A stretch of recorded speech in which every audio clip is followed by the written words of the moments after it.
귀로 여는 세상, 영심이의 책방에 오신 여러분 환영합니다.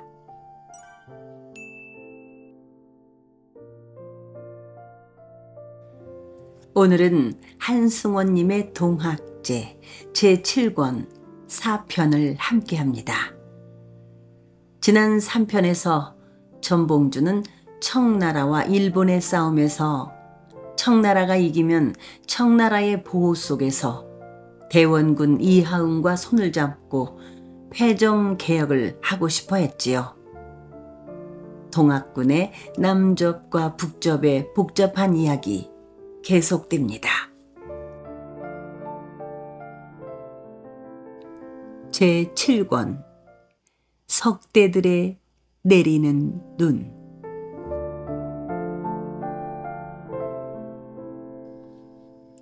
손병이는 이모와 볼의 여드름이 굵어지기 시작하면서부터 근동의 부자나 양반들한테 골칫덩어리였다. 머리와 몸통이 커질수록 위압적으로 양반들이나 토후들을 괴롭혔다.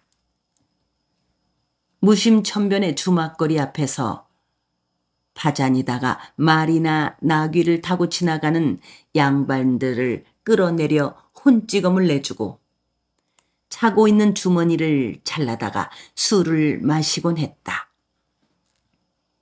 닷새만에 서는 장바닥들을 휘젓고 다니면서 물상 객주들한테서 술값을 뜯어냈다. 양반들은 손병이 때문에 초정약수터에서 마음 놓고 시회를 하지 못할 지경이 되었다.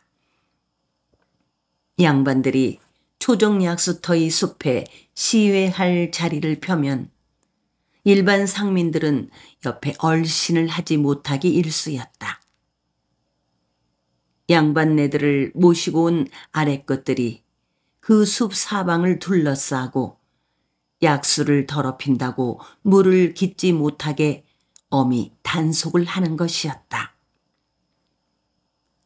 눈앓이를 하거나 목이 아프거나 오줌 소태를 앓거나 갈증이 잡히지 않거나 허리나 무릎이 삐그덕거려 물을 길러온 상민들은 양반들의 시회가 끝날 때까지 줄을 서서 기다리고 있어야만 하였다. 시회는 저녁 노을이 꺼지고 땅거미가 들어서야 끝나기 일쑤이고 그제서야 상민들은 앞다투어 물을 길어가곤 했다. 어머니 누라니 때문에 물을 길러 오려고 갔다가는 깜깜해서야 돌아왔구만요. 양반님네들이 죽치고 앉아서 해가 질 때까지 어풍을 하는 바람에요. 상민들은 불평스럽게 이렇게 말하곤 했다. 손병이는 오래전부터 단단히 펼러 오던 일을 어느 날 문득 결행하기로 했다. 부하들 두옷을 데리고 초정에를 갔다. 화창한 날씨였다. 꾀꼬리들과 휘파람 새들이 서로 시샘을 하듯 울고 있었다. 실록이 우거졌다. 마을에는 눈병이 극성스럽게 휘돌았다. 초정약수가 약이 된다면서 사람들이 아침 일찍부터 시장바닥처럼 모여들었다. 그 자리에서 마시기도 하고 동이로 길어가기도 하고 항아리와 옴배기로 길어가지고 한적한 곳으로 가서 눈들을 씻기도 했다. 아침 새참쯤 되었을 때 종들 대여섯이 몰려와서 사람들에게 물을 못 깃게 하였다. 새님들이 금방 여기 당도할 것이다. 붙잡혀 곤욕을 치르기 전에 쓱 없어지거라. 나이 지긋한 종이 상민들한테 말했다. 상민들은 그 양반이 당도하기 전에 물을 기르려고 아귀다툼을 벌였다. 조그만 새만에서 바가지들이 부딪혔다. 너 이거 먼저 왔구만. 왜 이래? 아까 많이 길어간 거 봤구만. 나도 좀 뜨세. 서로 먼저 물을 기르려고 악다구니를 질러댔다. 이윽고 가마를 탄 양반집 사람들이 약수터에 이르렀고 그들을 모시고 온 총들은 상민들을 몰아냈다. 상민들은 할 일 없이 뒤로 물러날 수밖에 없었다. 그들은 양반들이 물을 마실 만큼 마시고 눈을 씻을 만큼 씻은 다음에래야 물을 기를 수 있는 것이었다. 거기다가 시위를 하려는 양반들 한 무리가 말이나 나귀를 타고 왔다. 나귀의 방울들이 차르랑거렸고 나귀 위에 양반들은 부채를 붙였다. 상것들 한 사람씩이 나귀나 말고삐를 끌었다. 그들의 아래 것들이 회평하는데 치고 깔 차일과 띠자리들을 짊어지고 왔다. 음식들을 담은 동이와 옴배기들과 무쇠 솥도 가지고 왔다. 그들은 약수터 앞에 자리를 잡고 앉았다. 이때 손병이는 샘물 가장자리에 앉아 있었다.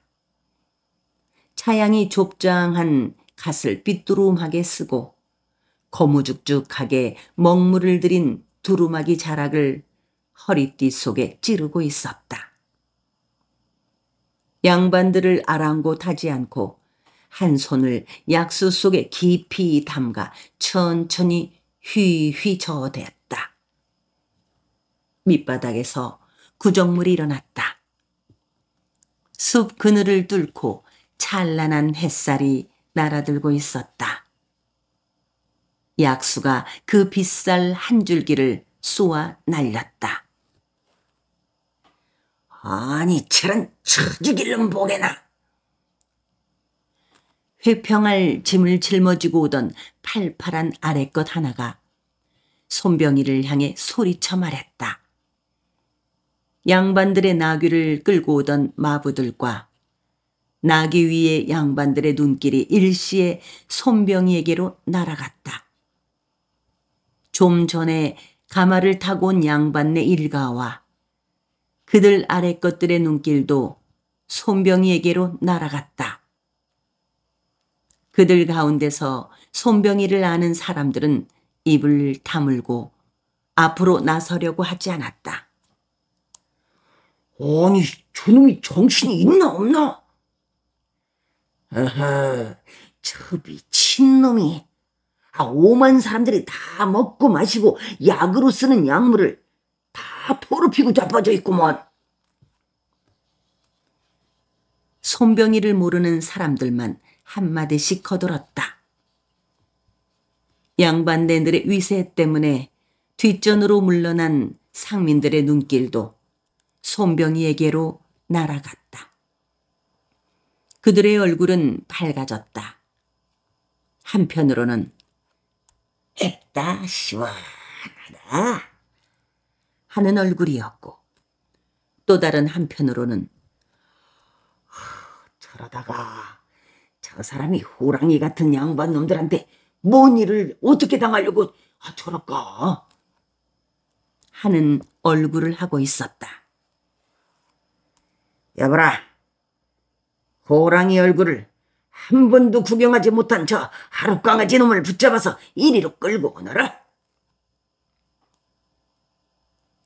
회평 맛본다는 저놈한테 물고를 내주는 맛이 더 고소하겠구나. 양반들이 거드름을 피우면서 한마디씩 던졌다. 그들이 나귀에서 내려서면서 구겨진 옷자락들을 폈고 나귀를 끌던 종들이 나귀를 나무에 메어둔 다음 하나씩 둘씩 손병이 옆으로 다가갔다. 손병이는 그들을 아랑곳하지 않았다. 짐짓 어리미치기라도 한 듯 약수물이 꾸정꾸정하게 흐려지도록 더 세차게 휘젓고만 있었다. 그의 태도가 너무 태연하므로 몰려든 아래 것들은 그에게 함부로 접근하지 못했다. 뭐들 하느냐? 저놈을 당장 끌어내라. 양반 하나가 소리쳤다. 아래 것들 서너시 손병이의 어깨를 잡고 일으키려 했다. 손병이는 그들을 뿌리쳐버렸다. 그들이 한꺼번에 넘어졌다. 가마를 타고 온 양반집의 종들이 모두 손병이에게 몰려들었다. 그렇지만 그들도 손병이를 끌어내지 못했다. 손병이는 그들을 하나씩 휘둘러 엎어버렸다. 마침내 무술개나 연마한 듯한 젊은 양반 하나가 손병이 앞으로 나섰다. 너 이놈, 어저께가 바로 내 놈의 제삿날이었느니라. 처음 그 젊은 양반은 손병이의 배와 옆구리와 등을 후려치기도 하고 걷어차기도 했다. 손병이는 그 양반한테 두들겨 맞았다. 그 양반과 맞대거리를 하려고 했지만 발빠른 양반을 붙잡지 못하였다. 자꾸 헛손질만 했다. 구경을 하는 상민들은 손에 땀을 쥐었다. 아이고, 저 사람이 오늘은 왜 저 양반한테 반죽음이 되도록 두들겨 맞게 생겼구나. 양반들은 기민하게 움직거리며 손병이를 두들겨 패는 젊은 양반을 응원하였다. 나 이놈 잘 만났다. 차라, 차. 뒷전으로 물러난 상민들은 속으로만 손병이를 응원했다. 오래지 않아 결판이 났다. 처음에 손병이를 몇 차례 두들겨 패던 젊은 양반은 금방 지쳤다. 처음 몇 차례 두들겨 맞는 듯 싶다가 손병이가 젊은 양반을 쓰러뜨리고 두들겨 패기 시작했다. 그 젊은 양반이 뻗으러지자 다른 양반들이 하나씩 둘씩 도망질을 쳤다. 가마를 타고 왔던 양반 일가도 주랭랑을 치고 말았다. 손병이는 도망가는 그들을 향해 소리쳐 말했다. 내가 날이면 날마다 여기 죽치고 앉아서 내 놈들이 마실 이 물을 이렇게 더럽히게 놓겠느니라. 어서 돌아가서 동네방네 소문을 내거라. 그리고 그는 뒷전으로 물러선 상민들한테 어서 차례로 줄을 서서 물을 기르라고 당부하고 돌아갔다. 최시영이 손병이를 신임하기 시작한 것은 제자들한테서 손병이가 초정리에서 부렸다는 행패를 전해들은 뒤부터였다. 동학을 건설하는 데에 대들보감을 물색하고 있던 최시영의 눈에 손병이라는 제목이 보였다. 잘못 뻗은 가지 몇 개만 치고 구부러진 부분을 바로 잡아놓으면 기가 막히게 좋은 제목이 될 듯 싶었다. 손병이가 최시영을 만난 것은 행운이었다. 처음 그는 최시영에 대한 소문을 듣고 대단치 않은 사람으로 여겼다. 최시영에 대한 이야기가 나오면 코방귀를 뀌었다. 그렇지만 나이 많은 조카인 손천민한테 이끌리다시피 하여 최시영을 만난 손병이는 무릎을 꿇고 엎드려 눈물을 흘렸다. 눈을 뜨거라. 우리들 모두가 열어 젖히려고 하면 개벽 세상은 곧 열리게 된다. 이 세상에서는 양반도 상놈도 없고 적자도 서자도 없고 가난한 자도 부자도 없다. 서자나 가난한 자라 할지라도 뜻이 굳고 인이라는 마음의 바탕에 의라는 길을 확고하게 열 수 있는 자는 그 개벽 세상을 자기의 것으로 만들 수도 있다. 자기의 한 몸이 곧 하늘림이고 그 하늘림이 자기 몸 안에 있다. 우리 돈은 심학이다. 어렵게 여기지 마라. 바람결에 나뭇잎 하나 흔들리는 것, 구름 한 장 흘러가는 것도 다 하늘님의 짓이고 아기 우는 소리, 배 짜는 소리, 시냇물 소리, 풀벌레 우는 소리도 하늘님의 말씀이니라. 최시영의 그 말을 듣는 순간 눈이 갑자기 환히 열리는 듯 싶었다. 이때껏 손병이는 두꺼운 어둠 속에 살고 있었다. 충청도 안이 온통 손병이의 세상이었다. 주막에 나가면 그의 술과 밥이 있고 공물을 보러 가는 관원들이 쉬어가도록 여관을 지어놓은 원에 가면 그의 잘 자리가 있고 이름 있다는 기생집에 가면 그 기생들이 술과 밥과 잠자리와 자기네들의 부드러운 맨살을 그냥 내주었고 역에 가면 그가 타고 다닐 말이 있었다. 아무 기생집에나 들어가 앉으면 그 집은 할 일 없이 그의 작은 사람 집이 되는 것이었다. 역에서는 영리나 역졸들이 그가 타려고 하는 말을 그냥 내주곤 했다. 어디 어떤 곳을 가든지 그를 아는 양반들은 그의 눈치를 살피면서 자리를 피해주거나 지나갈 길을 내주었다. 수없이 많은 부하들이 그를 따랐고 관아의 포졸들이나 포교들은 그를 잡아가려고 하지 않았다. 제발 말썽이나 부리지 않았으면 좋겠다는 듯 모른 채 하였다. 세상의 모든 사람들이 다 그러한데도 손병이는 늘 불만에 가득 차 있었다. 술에 취하면 닥치는 대로 두들겨주고 때려 부셨다. 아버지를 원망했다. 아버지는 아전이었다. 아전인 주제에 나 같은 서출은 왜 생산했더란 말인가. 글 공부는 또 무얼 하려고 시켜서 이렇듯 고민을 하게 했더란 말인가. 아전은 당신 한 사람만으로 넉넉하지 않은가. 왜 나까지 양반들 밑에서 굽실거리는 아전으로 만들려고 했더란 말인가. 손병이는 고래고래 소리를 질러댔다. 그가 술에 취하여 부하들을 이끌고 장바닥에 나섰다 하면 순식간에 장바닥이 텅 비어버렸다. 손병이가 자주 오가곤 하는 무심천변 길에서는 양반들의 행차를 볼 수 없게 되었다. 종들을 거느린 채 가마를 타고 가는 양반집 여인네들도 그 길을 피해 다녔다. 포졸들도 피해 다녔다. 그는 물금첩, 야간 통행증 없이도 밤거리를 휘젓고 다녔다.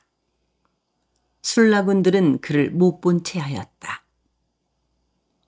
무렵에나 발피에 우둔머리짓을 하는 손병이를 좋아하는 축들이 많았다. 사당패들은 그가 나타났다 하면 더욱 신이 나서 질탕하게 굿을 놀아댔다. 각설이 타령에다가 도깨비 춤이나 보리떼 춤밖에는 다른 굿을 놓을 줄 모르는 초라니 패들은 그의 앞에 넙죽 엎드려 절을 했다. 손병이는 물상 객주들이나 부자들이나 양반들에게 사당 패들을 불러 굿값을 듬뿍 내놓고 굿을 놀게 해주라고 주선했다. 초라니 패들을 주막으로 이끌고 가서 코가 비뚤어지도록 술과 밥을 먹여주곤 했다. 백정, 옹기장이 무당들, 여염집의 종들, 관아의 관노, 사령들, 영노비들, 향교나 서원의 노비들, 산지기들은 그를 하늘처럼 우러러 보았다. 양반의 하는 짓을 안이 꼽게 여기는 상민들도 손병이를 우러러 보았다. 손병이는 그 모든 사람들의 우러러 보아줌에 취해 거두름을 피우며 살아오고 있었다. 구름을 타고 둥둥 떠가는 듯 싶었다. 손병이는 최시영 앞에 엎드려 통곡을 했다. 이때껏 살아온 제 삶은 취한 채 꿈꾸며 살아온 환옥의 밤이었는데 이제야 스승님을 만나자 저는 신새벽을 맞아 싸웁니다. 이후로 저는 스승님의 도를 따를 것이옵니다. 불쌍히 여기시고 인도하여 주십시오. 최시영은 그날 밤 손병이에게 입도례를 치러주었고 의암이라는 법포를 내려주었다. 최시영을 만난 이후로 손병이의 삶은 확연히 달라졌다. 땅을 내려다보며 걸어다녔고 사람을 만나면 눈을 내리깔고 상대방의 이야기를 들어주었고 길을 다른 사람들에게 내주고 가장자리로 다녔고 양반들을 해하려 하지 않았다. 기생집 순례를 하지 않았고 무례배짓이나 발핏짓이나 불안당짓을 계속하는 부하들을 엄히 꾸짖었다. 손병이는 다른 사람들에게는 너그러우려고 애를 썼고 자기의 옹졸하고 비굴하고 너그럽지 못하고 깨어나지 못한 점을 향해서는 혹독하려고 애를 썼다. 자기가 가야 할 길이 어떤 길인가를 늘 성난 가슴으로 살피곤 했다. 해괴한 일이라니요. 말씀이 지나치십니다. 손천민이 오지영을 노려보았다. 남접과 북접은 형제입니다. 형이 동생을 벌하겠다는 이것을 해괴하다고 말하지 않고 그럼 뭐라고 고쳐 말을 해야 한단 말입니까? 오지영이 대들듯이 말했다. 도학을 어지럽히고 더럽혀서 파멸의 지경에 이르게 한 자들을 다스리겠다는 것이 해괴하다니요. 손천민이 지지 않고 쏘아댔다. 이제는 우리도 생각을 바꿔야 할 것 같사옵니다. 이사경이 참견했다. 저도 남접 사람들이 하는 짓을 못마땅하게 여기오던 사람입니다. 그렇지만 이제는 사정이 크게 달라졌습니다. 장흥에서는 포군들과 민부군들이란 자들이 남접, 북접을 가리지 않고 마구 치고 노략질을 하고 다닙니다. 어차피 남접 도인들은 오늘의 뼈아픈 현실을 바로잡고 도성을 침범한 일본군들을 몰아내자고 일어난 터이고 관군이나 일본군들은 남접을 칠 것입니다. 그들은 남접이니 북접이니 구별을 하지 못할 것이고 결국 우리 북접한테도 총뿌리를 들이댈 것이옵니다. 우리가 사는 길은 남접을 돕는 길밖에는 없사옵니다. 아니요. 우리 도를 보호하는 길은 관군이나 일본군을 앞장서서 남접놈들을 치는 걸 뿐입니다. 이때 판단을 명색하게 잘해야 합니다. 손천민은 이사경을 경멸하듯이 말했다. 손천민 말이 옳습니다. 김연국이 손천민의 말을 거들었다. 우리는 먼저 충주 용수포에 진을 치고 우리 북접을 공략하려 하는 서장옥, 황하일, 허문숙, 서병합으로부터 응징해야 합니다. 서장옥 등은 우리 북접 내에 들어있기는 하지만 오래전부터 남접인 전봉준 등과 뜻을 같이 해온 무례배들입니다. 우리 대도소에서는 하루빨리 진천 광해원에 응거하고 있는 신재련을 도와서 그 못된 사문난적들을 처없애야 합니다. 관군들과 합세한 신재련을 돕다니요. 손병희가 기가 막히다는 듯이 말했다. 방 안의 모든 눈길이 손병희에게로 쏠렸다. 서장옥 등이 남접 쪽으로 기울었다 하여 관군이나 일본군과 함께 그들을 치고 있는 신재련을 말려야 합니다. 저는 이사경 접주의 말대로 함이 옳다고 생각합니다. 손병희의 말은 단호했다. 들려온 바로는 죽산무사 이두황이 이끄는 관군과 맹영제가 이끄는 민보군이 경기도 충청도 일대의 북접 도인들을 남김없이 토벌하고 있다고 합니다. 우리 북접의 신재련은 이두왕에게 통사정을 한 바 있습니다. 우리 북접 도인들은 그야말로 도학만을 숭상하는 깨끗한 사람들로서 사문난적인 남접 화적대들을 소탕하기 위해 봉기했으므로 우리 북접의 도인들을 토벌하지 말아달라는 것이었사옵니다. 그런데 이두왕은 그 말을 들은 채도 하지 않고 총행무진으로 우리 북접 도인들을 토벌하고 있사옵니다. 그렇더라도 우리 북접이 지금 봉기에서는 절대로 안 돼요.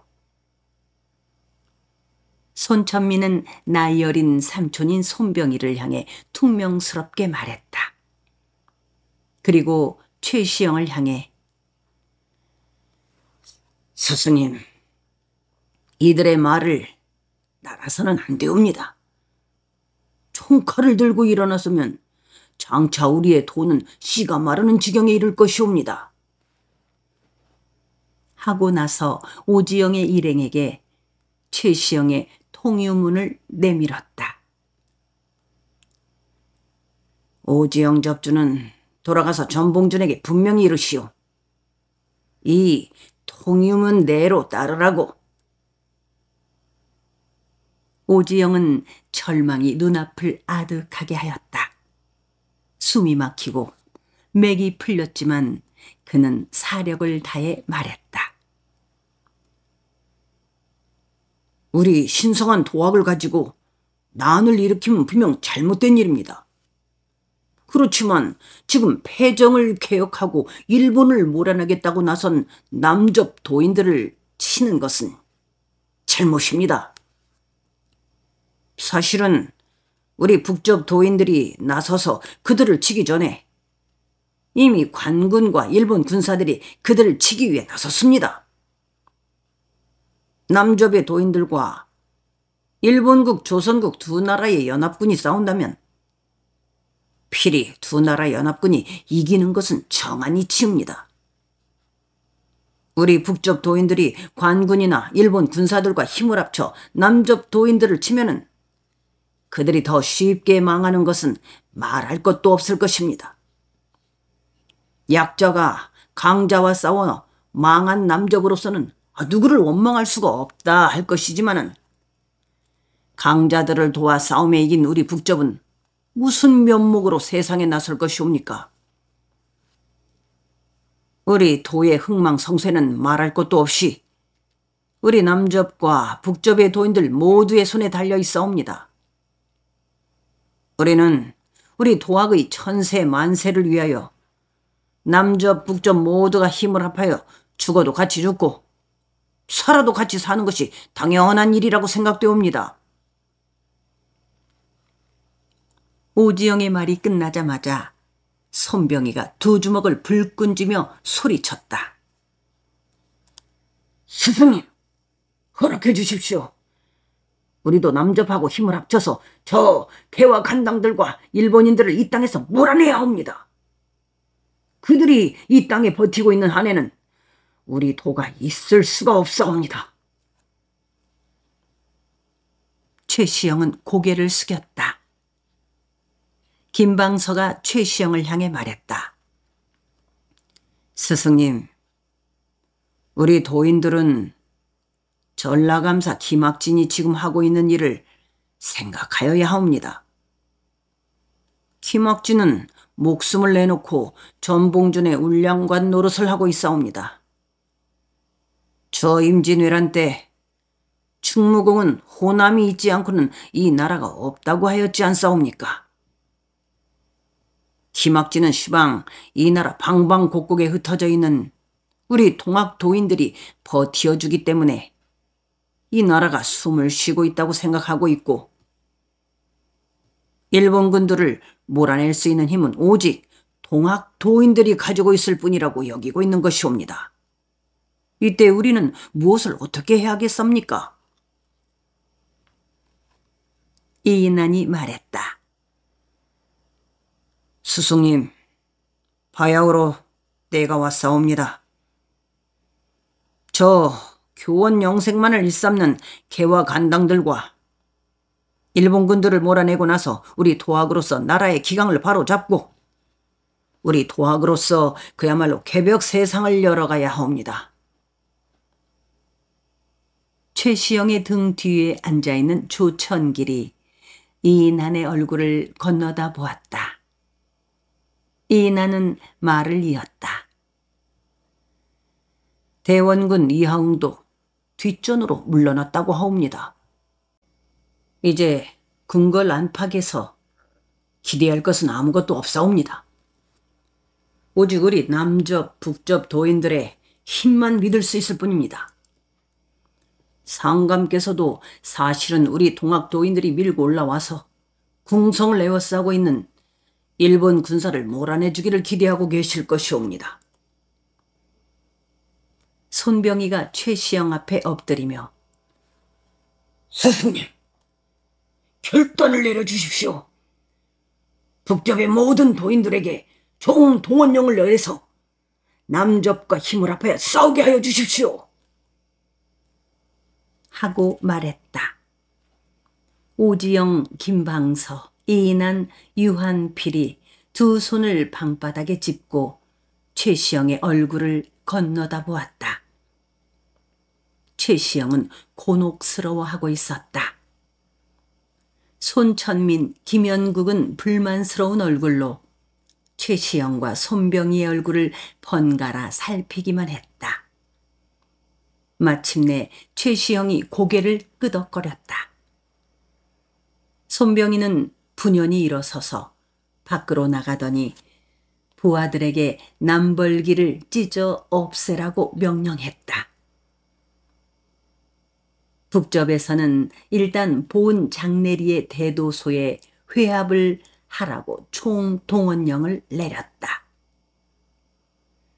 그 총동원령에 따라 경기도의 이용구와 이종훈이 이끄는 동학군은 보은을 향해 오기 위하여 충주의 무극장터에 모였다. 그들은 괴산을 거쳐오면서 거기에 있는 일본군 관군들과 한바탕 접전을 벌이고 괴산 관할을 휘저어 놓은 다음 보은으로 왔다. 손천민이 이끄는 동학군은 청주의 쌍교 장터에서 관군과 접전을 하고 권병덕과 청주 임정주는 곧바로 보은 장내리로 왔다. 충청도의 해안지방에서는 박인호가 봉기하여 보은으로 왔다. 덕산, 당진, 서산, 태안, 홍주, 예산, 면천, 안면, 해미 등지에서 보은으로 왔다. 강원도, 경기도, 경상도에서도 보은으로 왔다. 북쪽 군사는 정경수 포로서 선진을 삼고 김규석 포로 후진을 삼고 이종우 포로 좌익을 삼고 이용구 포로서 우익을 삼았으며 손병희를 대통령으로 옹립하였다. 북접의 각 포는 갑부대와 을부대로 나누었는데 갑부대는 영동과 옥천을 거쳐 공주에 이르게 하고 을부대는 회덕과 연산을 거쳐 논산에 이르게 하였다. 북접의 을부대가 논산으로 나아가자 거기 운거하고 있는 남접 부대의 사기는 하늘을 찌를 듯이 드높아졌다. 배반의 화신. 개칠이는 매우 오랫동안 배반감에 시달렸다. 홍계운이 그를 버렸다. 의정부에 들어가기만 하면 금방 찰방 자리 하나쯤은 쉽게 마련해 줄 수 있다고 떠벌리더니 그를 교도 중대로 넘기고는 돌아보지도 않았다. 기다리고 있게나 멀지 않아서 좋은 소식이 있을 것일세.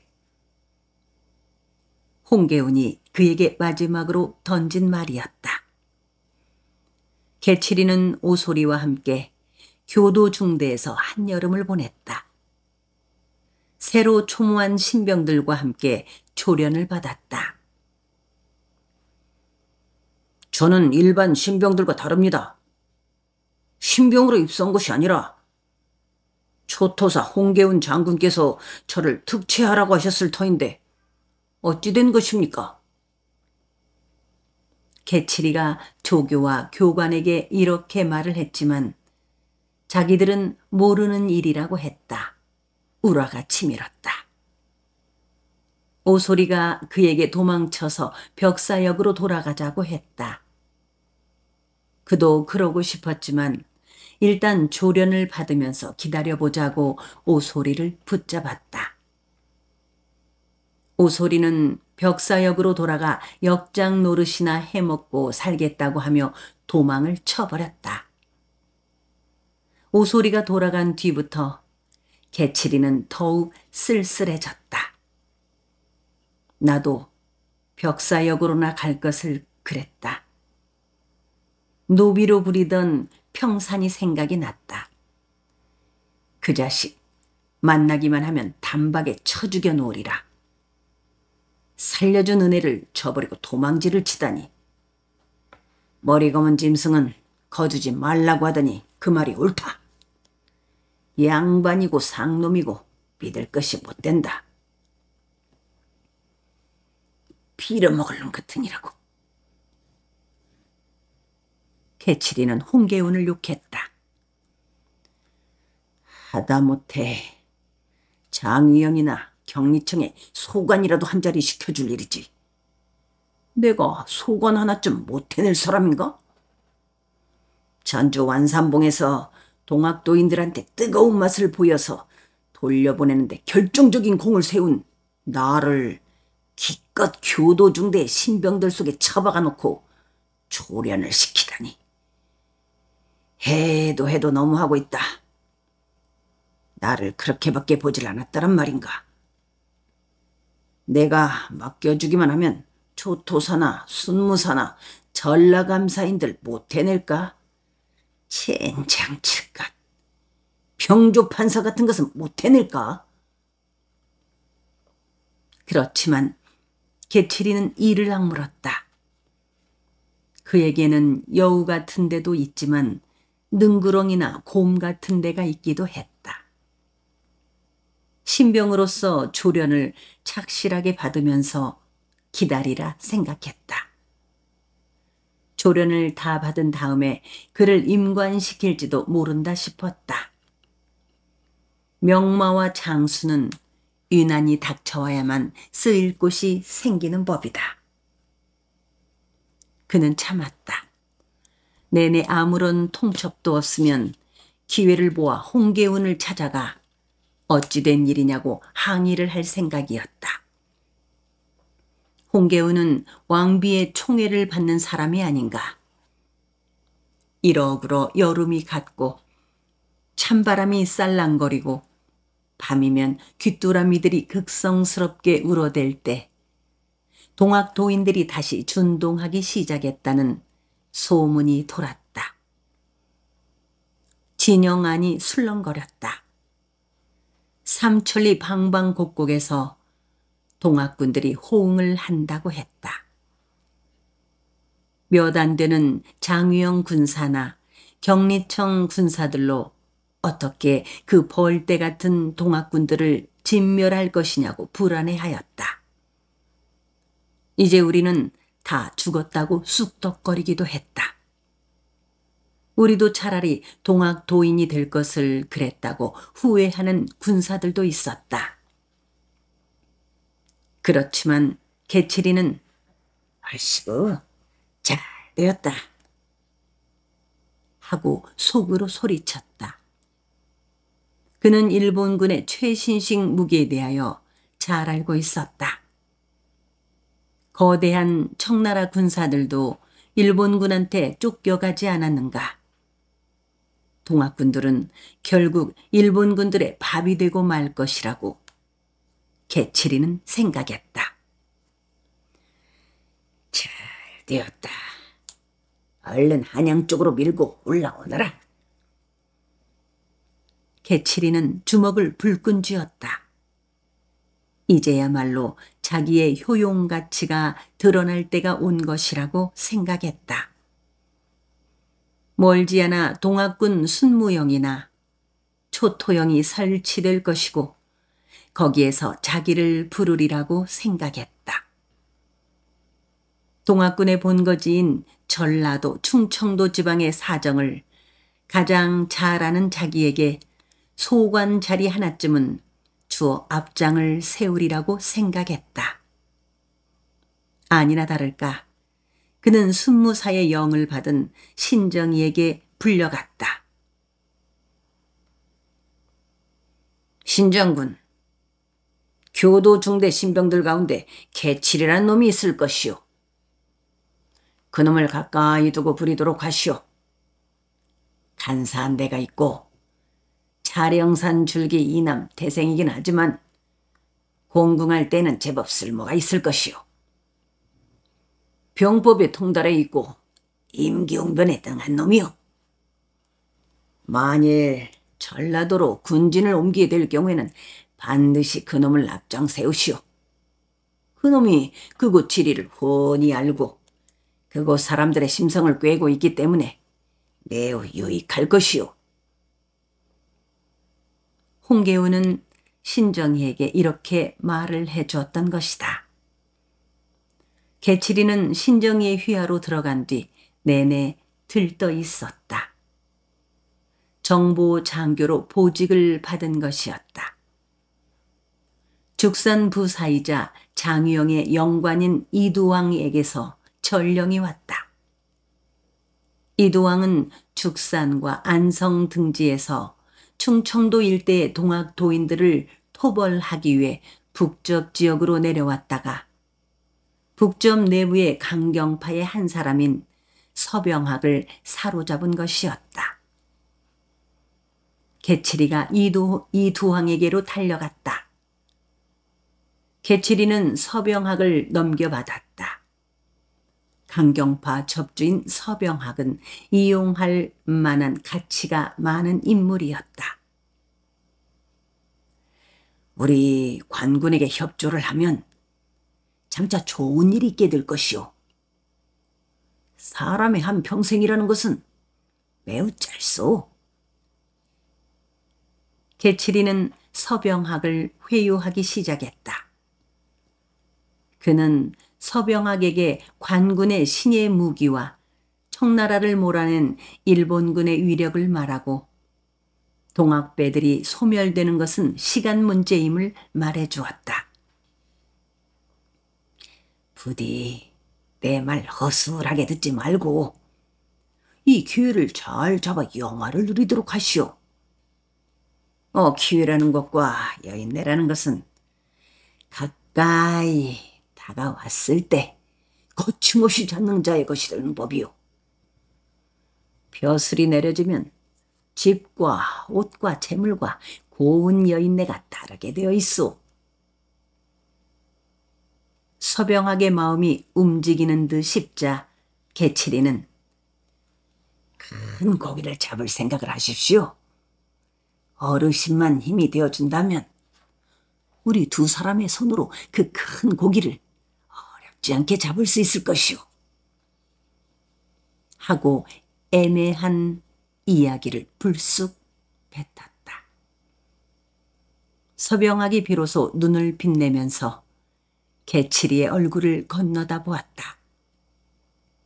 개칠이는 흠 하고 속으로 코방귀를 뀌었다. 그는 서병학을 막 넘겨받으면서부터 깔보고 경멸했다. 큰 고기가 무엇을 말하는지 구체적으로 말하지 않고 계속 서병학을 구슬렸다. 저는 큰 고기 잡아드릴 그날을 생각하면서 살아오고 있습니다.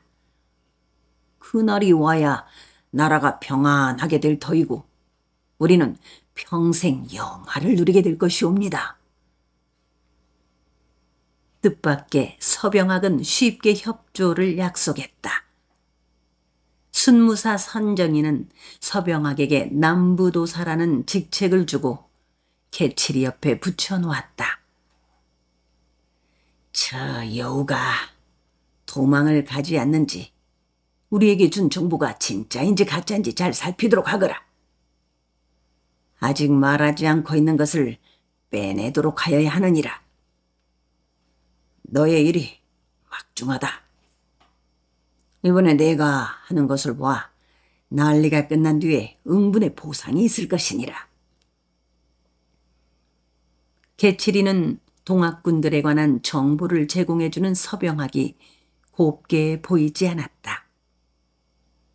정보를 하나씩 둘씩 제공해 줄 때마다 개칠이는 서병학을 증오하고 저주하였다.